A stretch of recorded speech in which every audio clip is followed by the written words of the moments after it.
Somewhere north of the Musselshell River, in the summer of 1878, a man named Luther Sage pulled a strip of meat off a wooden rack and bit into it. It had been hanging there for 11 weeks. Outside, the Montana Territory sun was pushing past 95 degrees. Flies were so thick on the river bottoms that horses went half mad from them. Two men at the trading post in Colson had already buried a winter's worth of dried venison that had gone green by April. A supply contractor working the army post at Fort Keogh lost an entire wagon load of smoked buffalo to rot, and the soldiers ate hardtack for 6 days straight while officers filed paperwork about the smell. Sage ate his 11-week-old meat, chewed it slowly, cut another piece. It was fine, dense, and dark, and still holding the faint edge of alder smoke. The fat rendered out weeks ago, so there was nothing left to go rancid. The men who watched him didn't say anything. Not right away. Because for weeks, some of them had been quietly losing their summer provisions to the heat, and this man who'd spent 3 strange days back in February doing something no one quite understood around a low, slow fire was eating what they could not. Nobody believed him in February. They all believed him by July. And the gap between those two moments is what this video is about, because what Luther Sage was doing over that 3-day fire was not some folk trick or lucky accident. He was, without knowing the chemistry behind a single step, running one of the most sophisticated biological preservation systems that existed in the 19th century. Every decision he made mapped directly onto food science that wouldn't be formally described for another 100 years. The wood he chose, the temperature he held, the thing he did the night before the smoke even started, the amount of salt, the one step that almost everyone skipped because it looked like doing nothing. Each one mattered, each one had a reason, and by the end of this video you'll understand exactly why his meat lasted through a Montana summer, while everyone else's didn't. Let's start with what everyone else was doing, because before you can understand why Sage's method worked, you need to understand what it was working against. By 1878, the great era of the mountain man was 30 years dead. The last fur trade rendezvous had been held in 1840, the year beaver hats went out of fashion in Europe, and the entire economic engine of the Rocky Mountain fur trade seized up almost overnight. The men who'd survived that collapse and plenty hadn't scattered into whatever the frontier offered next. Army scouting, hide hunting, wolfing, cutting cordwood for steamboats on the Missouri. Liver-eating Johnson was scouting for Generals Miles and Sturgis out of Colson that same year. Frank Bird Linderman wouldn't arrive in Montana until 1885, but the kind of life he'd document, lone trapper, winter harvest, spring sale at Fort Benton, was exactly what men like Sage were still living. Montana Territory's population in 1880 was 39,159 people across a piece of land larger than Germany. You could ride 3 days from Miles City without seeing a soul who wasn't looking to avoid being seen. In this country, meat preservation wasn't a skill, it was math. You killed something large, a buffalo, an elk, a mule deer, and you had maybe 36 hours before the interior temperature of the carcass climbed back up toward ambient air temperature, and bacteria started doing what bacteria do. A bull buffalo dressed out to roughly 400 pounds of usable meat, and one man couldn't eat 400 pounds of meat in the window before it spoiled. So you preserved what you couldn't eat, or you wasted it. In the summer months, when temperatures in the eastern Montana valleys regularly hit 90 to 95 degrees, the margin for error was almost nothing. Most men smoked their meat the fast way. They built a fire, a real fire, the kind that throws heat, got it going hot, and hung strips of meat above it for a few hours, sometimes overnight. The meat came out with color on it, and smell, and it felt dry on the outside. It looked preserved. Every instinct said it was preserved. It wasn't not in the way that mattered, not in any way that was going to hold up against a Montana July. Here's what was actually happening to that meat, and why the fast fire method was almost worse than no smoking at all. When you build a hot fire and hang meat above it, we're talking 200, 250, sometimes 300 degrees Fahrenheit at the surface. A few things happen very quickly. The outside of the meat dries and hardens. Proteins on the surface denature and contract. Within an hour or two, you've got what food scientists now call case hardening. The exterior seals up like a shell, dark and dry and convincing. The inside, though, is still wet. The internal temperature of a piece of meat 2 inches thick might reach 120, maybe 130 degrees at the center over a few hours of hot smoking, warm enough to feel like you've cooked it, but not nearly enough to sterilize it. More importantly, that hard exterior shell has just trapped the interior moisture. You've created a sealed, warm, moist environment inside the meat. The water activity, the measure of free water available for bacterial use, is still close to 1 inside, which is exactly what Clostridium botulinum and its neighbors need to thrive. The word botulism entered the English language in 1878. The Latin botulus means sausage, and that's because a German physician named Justinus Kerner had documented 230 cases of sausage poisoning between 1817 and 1822, describing in terrible detail the dilated pupils, the paralyzed swallowing, the eventual respiratory failure. Van Ermengem wouldn't isolate the actual bacterium until 1895, but the disease was real and operating in 1878. And improperly hot-smoked meat sitting in summer heat was one of its preferred addresses. Nobody on the Montana frontier was thinking about water activity. Nobody knew what Clostridium botulinum was. But some of them knew empirically, through watching others die or watching their own meat go bad, that the hot and fast method didn't hold. The color was right, the shelf life wasn't. Jump back to February of 1878. Sage is setting up his smokehouse operation, and the first thing he does confuses the men watching him. He kills an elk in late January, bleeds it immediately, field dresses it in the cold crucial, because warm blood sitting in a carcass accelerates spoilage faster than almost anything else. He hauls the quarters back to his camp in weather cold enough that the meat stays hard and frozen, which buys time. Then he butchers it into strips roughly ½ an inch thick, cutting with the grain so they won't fall apart on the drying racks. Then he salts them, not a quick rub, but packed in coarse salt and left for hours. His salt came from Wyoming's Oneida Salt Works, which was producing close to 1 million pounds a year by the late 1870s. At a fur trade post, salt cost roughly $200 per ton by pack mule, expensive enough that some men skipped it or used too little. Sage did not skip it. Salt does 2 things to meat that smoke alone cannot. First, it draws moisture out of the tissue. By osmosis, water moves from a less concentrated environment inside the muscle fibers to the more concentrated salt solution on the surface, and the muscle fibers themselves begin to dehydrate. Second, the salt ions that migrate into the tissue bind to water molecules that remain, making that water unavailable to bacteria. You're reducing what food scientists call water activity, and you're doing it from the inside, not just the surface. A 13% salt solution pulls water activity down to roughly 0.91, and Clostridium botulinum can't grow below 0.94. You've already started shutting the door before the smoke touches anything. After the salting, and this is the step that puzzled the men watching him, Sage hung the strips in cold air and left them there. Did nothing, just let them hang. He was forming the pellicle. The pellicle is a thin, tacky film that develops on the surface of salted meat when it's exposed to air. It's made primarily of denatured proteins, myosin and actin, that have migrated to the surface and cross-linked into a semi-permeable gel.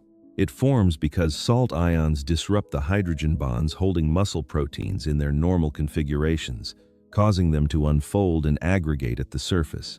The result looks like a light glaze, slightly sticky to the touch, not wet, not dry, somewhere in between. It takes anywhere from 1 to 12 hours to form properly, and in the dry February air of the Montana Territory, probably closer to 2 or 3. Most men didn't wait. Most men salted and smoked the same day, sometimes the same hour. And here's the thing about skipping: the pellicle smoke compounds can't adhere properly to a wet surface. They deposit unevenly, creating a map of well-preserved spots and barely protected gaps. The beneficial phenolic compounds that need to bind to the surface proteins just run off with the moisture. What you get instead is meat that smells heavily smoked, but has almost none of the chemical protection it should. Sage waited. The surface turned tacky and faintly glossy.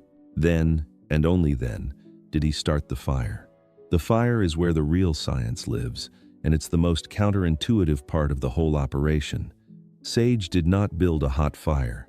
He built a barely there fire, a bed of hardwood coals, small, steady, producing more smoke than heat. The temperature inside his smoking enclosure stayed around 75 to 80 degrees Fahrenheit, maybe 85 on a warmer afternoon. If you understand anything about bacteria, this sounds wrong. The danger zone for bacterial growth is 40 to 140 degrees Fahrenheit. That's the temperature range where bacteria reproduce fastest. And here's Sage, parking his meat inside that zone for 3 days. But he'd learned something through doing that seems backward until you grasp the chemistry. Cold smoking at danger zone temperatures doesn't just add flavor. It deposits a set of chemical compounds on the meat surface that function as a permanent multi-layer barrier, one that doesn't disappear when the smoke stops and the meat cools back down. Wood smoke contains more than 300 individual chemical compounds. The ones that matter most for preservation come from lignin, the structural polymer that gives hardwood its rigidity. When hardwood smolders at 570 to 750 degrees Fahrenheit at the wood surface, lignin breaks down into phenolic compounds: guaiacol, syringol, cresol, catechol, isoeugenol. These are the molecules that give properly smoked meat its characteristic aroma, and they're also the molecules that destroy bacterial cell membranes. Phenolic compounds work by disrupting the phospholipid bilayer of bacterial cell walls. They denature membrane proteins, increase permeability, and cause cellular contents to leak out. Isoeugenol, specifically, is the only single phenolic compound that inhibits all 3 common food molds. Syringol is a more potent antioxidant than guaiacol, meaning it actively prevents the lipid oxidation that causes fat to go rancid. These are not passive effects. The compounds are chemically aggressive, and they accumulate in the pellicle layer as smoke exposure continues. Alongside the phenols, the smoke carries formaldehyde naturally occurring, not added. Formaldehyde cross-links with the surface proteins of the pellicle, essentially hardening them into a semi-impermeable barrier through a process involving alkylation of amino groups. The pellicle goes from tacky gel to something closer to a protective shell, one that's chemically hostile to anything trying to penetrate it from outside. And then there's a third mechanism that nobody in 1878 would have suspected. Wood smoke carries nitrogen oxide gases NO and NO2.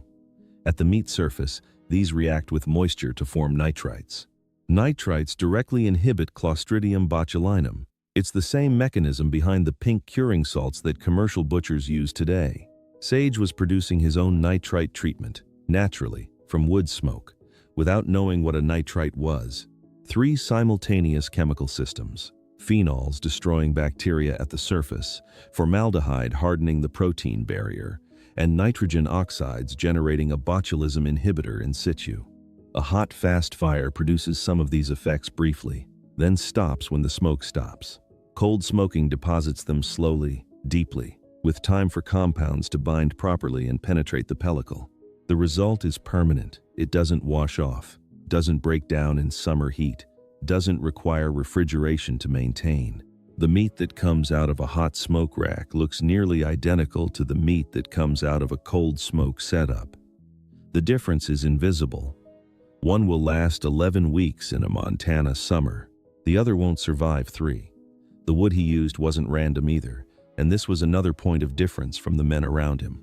Montana Territory's mountains were full of lodgepole pine, ponderosa pine, Douglas fir, and Engelmann spruce. All of them available, all of them easily split, all of them terrible for smoking meat. Resinous softwoods, meaning any of the conifers, produce smoke heavy in polycyclic aromatic hydrocarbons, the compounds collectively called creosote. The most notorious is benzo-A-pyrene. These PAHs don't just fail to preserve meat, they actively undermine it. Where phenolic compounds prevent lipid oxidation, PAHs promote it through free radical chain reactions. Pine-smoked meat doesn't just fail to last. It goes rancid faster than unsmoked meat would have. You've paid the cost of building and tending a smoking operation for a result worse than doing nothing. Along Montana's river bottoms, though the Musselshell, the Yellowstone, The Missouri grew cottonwood, green ash, bur oak in the eastern regions, and in the foothills and mountain drainages, alder. Specifically black alder, found along stream banks throughout the northern Rockies. Alder wood has been the preeminent smoking wood for indigenous peoples across North America and Europe for centuries. It's high in the syringol-type phenolic compounds that cold smoking deposits best, low in resin content, with a mild flavor. It produces a dense, consistent smoke when green and a lighter smoke when seasoned. Sage burned alder, and he had to haul it from the creek bottoms to do it. That points to something worth understanding. Nearly every deliberate choice he made required more work than the alternative. Salt was expensive. Waiting for the pellicle meant doing nothing for a day when you could be doing something. Building a small fire took more attention than building a large one. A large fire more or less runs itself, while a cold smoke fire requires constant management to stay in the right temperature range.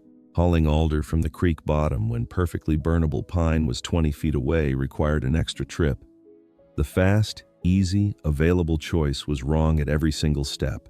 The men who watched him in February thought he was wasting time 3 days of fidgeting over a barely smoking fire, checking temperatures by hand, adding and removing fuel in small amounts, keeping the structure vented just enough to maintain airflow without letting in too much heat. The knowledge didn't start with him, though. It never does. The Lakota called it wazan. The Cree called it pemmican.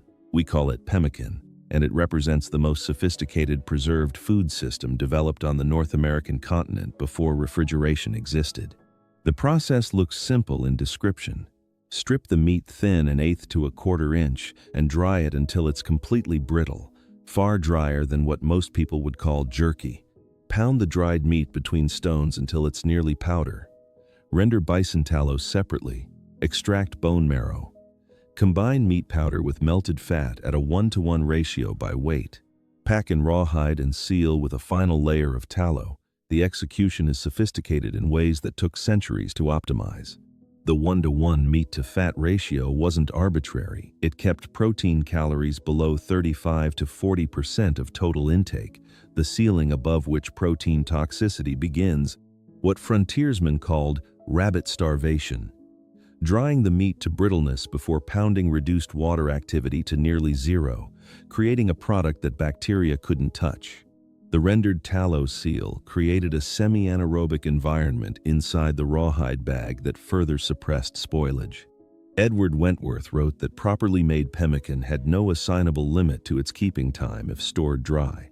Documented records of pemmican lasting 3 to 4 years without refrigeration are common, with some accounts claiming longer. The Hudson's Bay Company built a dedicated pemmican store at Upper Fort Garry in 1848 and spent the equivalent of thousands of pounds sterling on Métis-made pemmican between 1839 and 1841 alone. Control over pemmican production was so economically important that it sparked the Pemmican War of 1814 to 1821, culminating in the Battle of Seven Oaks in 1816, where 21 men died over preserved food. That's how much the survival mathematics mattered. The berries added into some pemmican chokecherries, Saskatoon berries, buffalo berries weren't just for flavor. Their natural acids dropped the pH of the mixture, and Clostridium botulinum cannot grow below pH 4.6. The women adding dried chokecherries to pemmican were running the same pH lever that modern food safety regulations are built around. Mountain men who lasted in the wilderness were, almost universally, men who'd spent significant time with indigenous peoples and absorbed techniques that had been tested across centuries of hard consequence. Jim Bridger lived with and married into 3 separate Native nations over 20 years. Kit Carson married twice into tribes and spoke multiple Native languages. Frank Bird Linderman learned to trap, preserve food, and move through country from Flathead and Kootenai people who'd been doing it since before the concept of a United States existed. The knowledge flowed from people who couldn't afford to get it wrong to people who were still learning what wrong cost. Sage had spent time with crow hunters in the early 1870s, documented in what little survives of his personal papers. He would have watched women process meat on the drying racks, seen the precise sequence of bleeding, butchering thin, drying long, sealing well. He brought a version of that knowledge into cold smoking, and the underlying principles were identical. Remove water, add chemical barriers, be patient, do not rush. Jump forward to July 1878, 6 months after the smoking operation on the mussel shell. One of the men who'd watched Sage that February and said nothing, a hide hunter named Ott, working the dwindling buffalo herds north of the Yellowstone, had lost most of his summer provisions. His method was the standard one: hot fire, a few hours, done. By June, the smell coming off his meat cache was bad. By early July, he was subsisting on hardtack and whatever he could shoot fresh, which in summer meant smaller game at a time when he needed to be hunting hides. He rode into Sage's camp without being particularly gracious about it and asked to see what the man still had. Sage cut him a piece off the same rack the elk from January had come from. 11 weeks in summer heat. Ott chewed it, didn't say much, and bought 20 pounds at a price that Sage didn't argue about. He also, the following winter, smoked his own meat differently, lower fire, more days, different wood. He didn't tell anyone he'd changed his method. He just changed it. This is how knowledge actually moved in 1878 Montana, not through books, not through formal instruction, but through watching someone's meat not go bad when yours did, through swallowing the cost of pride and paying for a piece of 11-week-old elk in July. The Army learned its own version of this lesson, expensively and repeatedly. During General Crook's 1876 campaign against the Sioux, his column of 1,500 cavalry, 450 infantry, and 240 scouts departed with 15 days' rations and no resupply arrangements. By late August, Surgeon Bennett Clements reported less than 2 days of bread and salt remaining. By September 7th, troops were butchering and eating their own horses and mules. At the Battle of Slim Buttes on September 9th, Crook's starving soldiers overran an Oglala Sioux village and found an enormous cache of dried and preserved meat that the village had put up for winter, which they devoured immediately. The Sioux had successfully preserved what the U.S. Army couldn't supply. Army rations at frontier posts weren't much better. A report on provisions at Forts Wallace and Hayes described bacon not only rancid, but supplied by dishonest contractors, with flat stones sandwiched between layers of bacon to make weight. Some supply lots had sat in unprotected storehouses for over 2 years before reaching soldiers. The beef contractor who lost his wagon load of smoked buffalo near Fort Keogh in the summer of 1878 had done what contractors always did: smoked hot, smoked fast, moved product. There was a real paying market for preserved meat that actually held through summer army posts, mining camps in Butte and Helena where a single meal cost $1.50 in the 1870s, railroad construction crews who returned to building the Northern Pacific in 1879 after 6 years of hiatus. The market existed, the skill to supply it didn't. Here's what was happening inside that meat during the 11 weeks in summer heat, and why the chemistry held even when temperatures climbed past 90 degrees. The water activity of Sage's finished product was somewhere around 0.82 to 0.85, the result of 2+ days of salt curing combined with extended cold smoking and drying. At 0.85, the FDA's own threshold for safe preserved foods, most bacteria cannot maintain the osmotic conditions necessary to metabolize nutrients. Staphylococcus aureus stops growing below 0.86 inches aerobic conditions. Most spoilage bacteria require above 0.91. Clostridium botulinum can't grow below 0.94. Sage's meat sat below all of these thresholds, not barely but comfortably. There wasn't enough free water left in the tissue for anything meaningful to grow. The hard summer heat didn't help bacteria, it accelerated the ongoing drying process, pushing water activity slightly lower still. The phenolic compounds deposited during those 3 days of cold smoking hadn't degraded with time. They were bound to the pellicle proteins through chemical bonds, not sitting loosely on the surface where they might break down in heat. Guaiacol and syringol don't evaporate at 90 degrees Fahrenheit. The bacterial membrane damage they cause is structural and not reversible. The formaldehyde cross-linked surface proteins that formed the outer shell of each strip weren't going anywhere. Either formaldehyde creates covalent bonds between protein chains, the same kind of stable bond that industrial preservation uses, and that shell wasn't going to soften or reopen in summer heat. The fat, the one component that typically fails first through oxidative rancidity, was almost entirely gone. Extended cold smoking drives moisture out slowly, and fat renders out at relatively low temperatures. What remained was lean muscle protein and the mineral matrix of the tissue. Pemmican makers knew this empirically. They separated the lean from the fat and processed them entirely differently, only recombining in controlled ratios in the final product. None of this is lucky.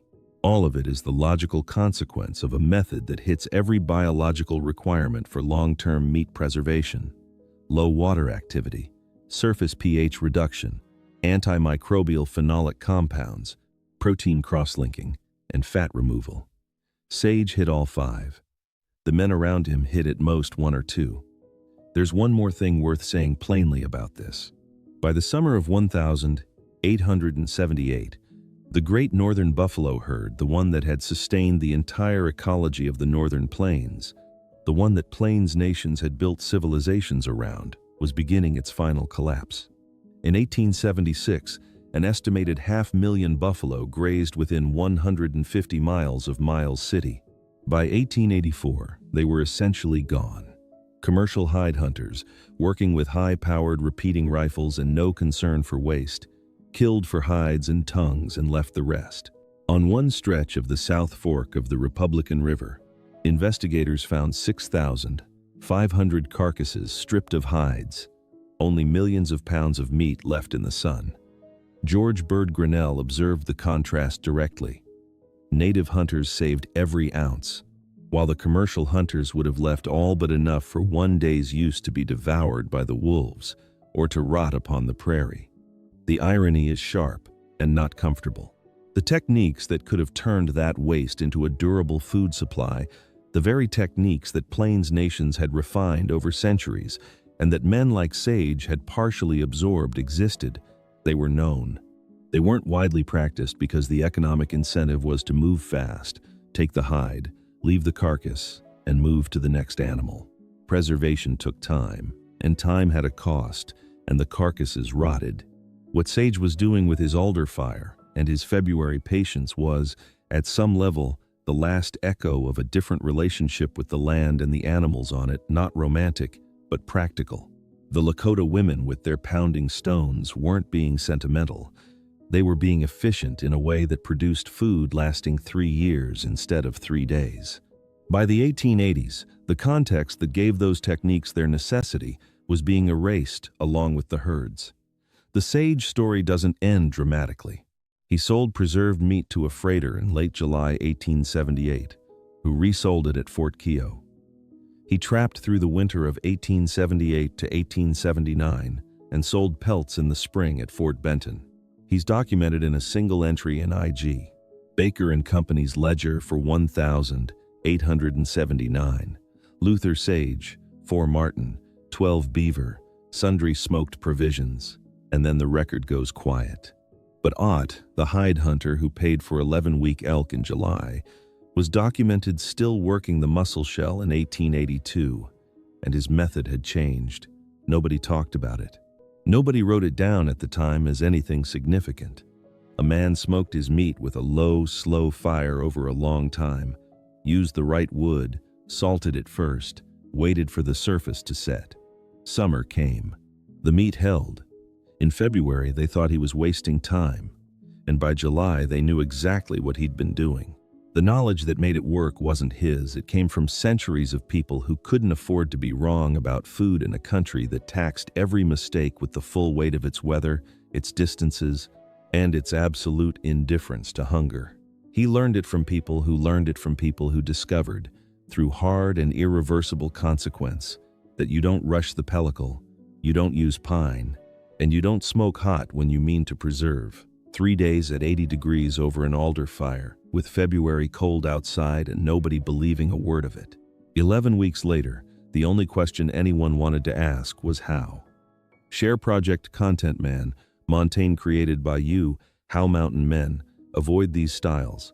These styles were used: TXT1, 88 Linus TXT,